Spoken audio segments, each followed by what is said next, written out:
Hey, this is jace-burner of Team Rainbow Center doing another Abused and Forgotten.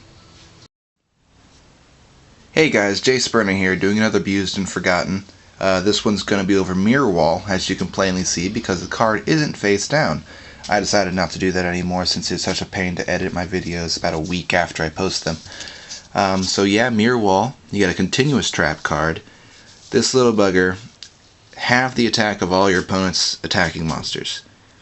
That's the end of its basic working effect. The other part of its effect is pay 2,000 life points during each of your standby phases.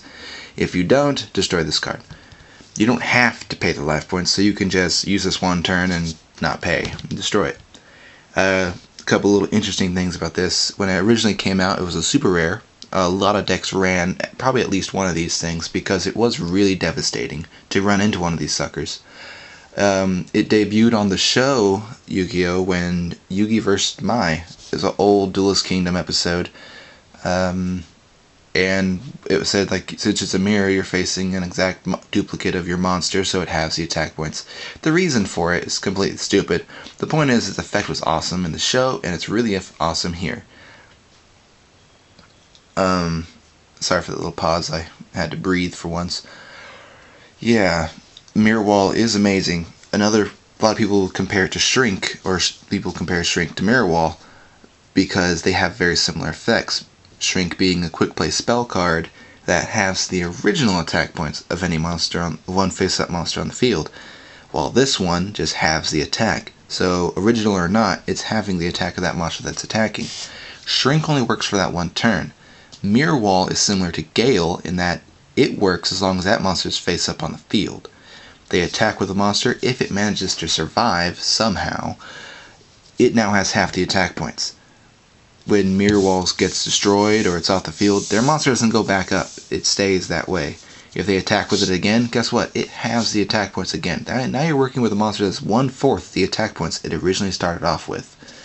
And since most main decks out there don't run high-powered power-up cards, other than, Morphtronics, but that's not one of those main decks that are out there, you're probably not going to have to worry about that monster ever getting back up to full strength unless they Book of Moon their own monster, which is a high probability, except for you're only using one Book of Moon in a deck now.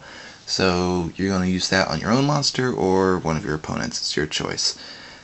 Like I said, Abused and Forgotten likes to cover old cards that generally have some playability today. This has a lot of playability today. When it first came out, like I said, a lot of people were running it. You had 1, 2, 3 in the deck. But for some reason, people stopped playing it. There wasn't a real reason for it to drop off. There was no real cards out there at the time to replace this. I guess you could say when it first started to leave the game was when Royal Decree came out and Jinzo was still running wild out there. Once you stopped your opponent's traps, you didn't really have a way of destroying your opponent's monsters. So this was one way to get rid of them, except for it would be stopped now because trap cards. So you replace this trap card with maybe a spell card. That would be helpful. But once Royal Decree and Jinzo started to die down, now most decks that use Royal Decree don't use a lot of traps themselves, so there's other cards you can put in. You can main deck Mirror Wall if you realize you're going, and then in the next game, if you realize you're going against a deck that uses a lot of freaking traps in there, you don't have to worry about taking this out. If they use Royal Decree in the deck, take this out for some good spell cards. Every side deck should have some good spell cards just in case you go against Royal Decrees and Jinzos. But Mirror Wall is awesome. The paying 2,000 life points is so-so. I mean, basically you're paying 2,000 life points to guarantee your opponent's not going to attack you next turn. Pretty handy. I mean, you can MST this, and you can Trunade it. There's really no point in doing that. I mean, there's point in MSTing it. That way you don't half your attack points. But other than that, this card is pretty good. Any deck can run it. I had to go looking through my giant binder of oldies to find it because, I mean, no one keeps this thing just lying around. That's really it. That's all I got for this really good trap card. Play it, and you'll probably never worry about taking it out. It's just an awesome card. Not sure what I'm going to do next week for Abused and Forgotten. I do have a couple ideas though, but feel free to comment on this. Go subscribe maybe to Team Rainbow Signer, because we are always looking for subscribers, because we are desperate, I guess. I don't know. I post some random stuff on there now occasionally. But yeah, so comment on this with an idea of what you might want to see next week, and I'll see if I can put that ahead of what I'm planning already.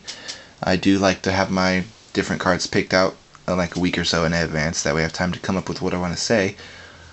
But anyway, I give every card its day on Abused and Forgotten, and that's what I did here. This is Jace-burner signing off. Peace, deuces.